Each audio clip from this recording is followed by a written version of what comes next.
So are smash weapons actually any good in Fire Emblem Engage? So this is a DLC run where I'm using a bunch of different units, but here we have a Silver Great Lance +2 with an accuracy engraving. So let's see what it can do.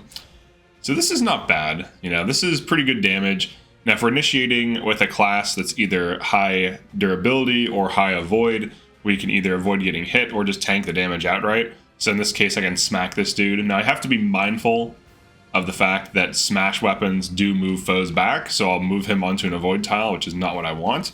So if I want to open this enemy up with some chip damage just to set up a kill here, I think that'd be a good idea. But here's an example of initiating with a tanky unit with a smash weapon, so let's check that out. Now in some cases you can outright one-shot enemies with smash weapons, which is nice if the unit has high enough strength and the weapon has high enough might. So for example, if you want to go for the most damage, you could just go for the Silver Great Axe. So there's a big hit there. I'm using an accuracy increasing engraving so that I can guarantee the hits. Now, depending on how many engravings you have available, you could throw different engravings on your smash weapon. So now I want to show enemy phasing with a great weapon.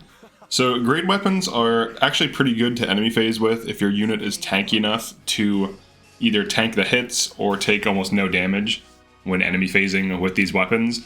Now they're good on slow units who aren't going to double anyways, so in this case Madeline, who has low speed, she's going to be tanking at least 2 enemies, putting some huge damage on them. Now ideally she one-shots them, but even with heavy attack she's not able to do that. Some enemies just have a ton of health, but she's able to pretty much put them at lethal HP values where anyone can last hit them and kill them.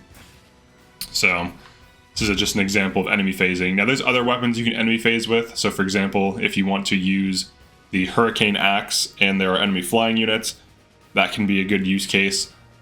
But generally you want to be tanking what's attacking you and then counterattacking with the smash weapon. And then of course if you want to clean up your own damage, you should not initiate if you take damage. What you should do is have another weapon. So let's say she has a Silver Lance in this case, or even like a javelin or something. She can go for a poke. Now some tanks do have poor accuracy, so you might have to use accuracy engravings on these great weapons. But you can kind of see that her dex isn't the best. It's actually quite terrible. It's at 13.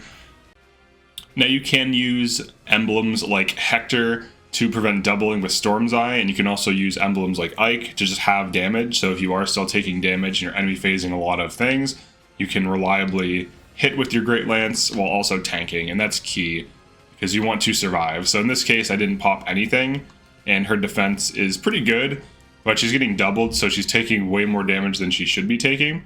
Now there are other ways to mitigate this. So for example, if you have Geosphere, if you run Gentility on a unit, so for example I could replace Star Sphere with Gentility to reduce damage even further, and then obviously with Knightly Code plus Geosphere plus Gentility, you'd be looking at a pretty substantial damage reduction at base, which would be pretty useful.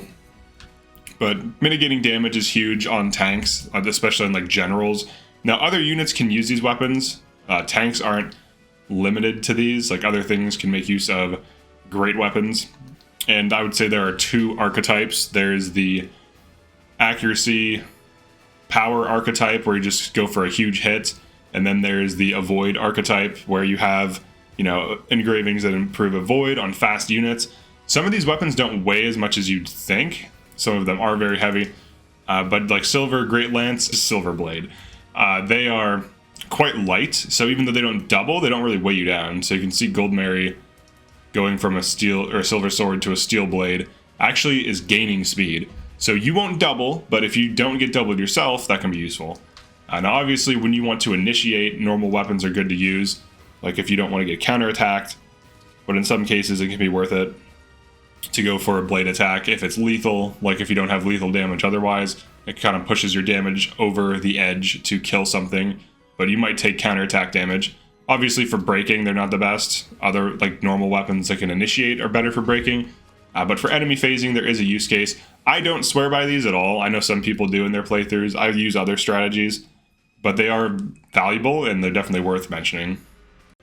Another option for scaling the damage is heavy attack, and also if you combine it with Ike's engraving. Ike's engraving makes a weapon very heavy. It also boosts its might by 3. So if you have a unit who's very accurate, who can accurately hit with great weapons, as well as enemy phase very well, what you can do is have them leverage heavy attack for plus 5 damage, which they will easily get with Ike, because Ike engraving adds a ton of weight. And you also get plus 3 damage from Ike, so you'll be at plus 8 damage base. And then if you want, you could run, like a lance, axe, or sword power for plus 10 more damage. Or you could run something like momentum if you want to initiate. So like a momentum heavy attack, great weapon with Ike on it would hit like a truck. Up to 14 damage from momentum on like a cav or something, on mounted. Now if you're on general, you have 4 base move. So you're looking at plus 12 damage at the maximum, because you'd be plus 3 from Ike, plus 5 from heavy attack, and then up to plus 4 from momentum.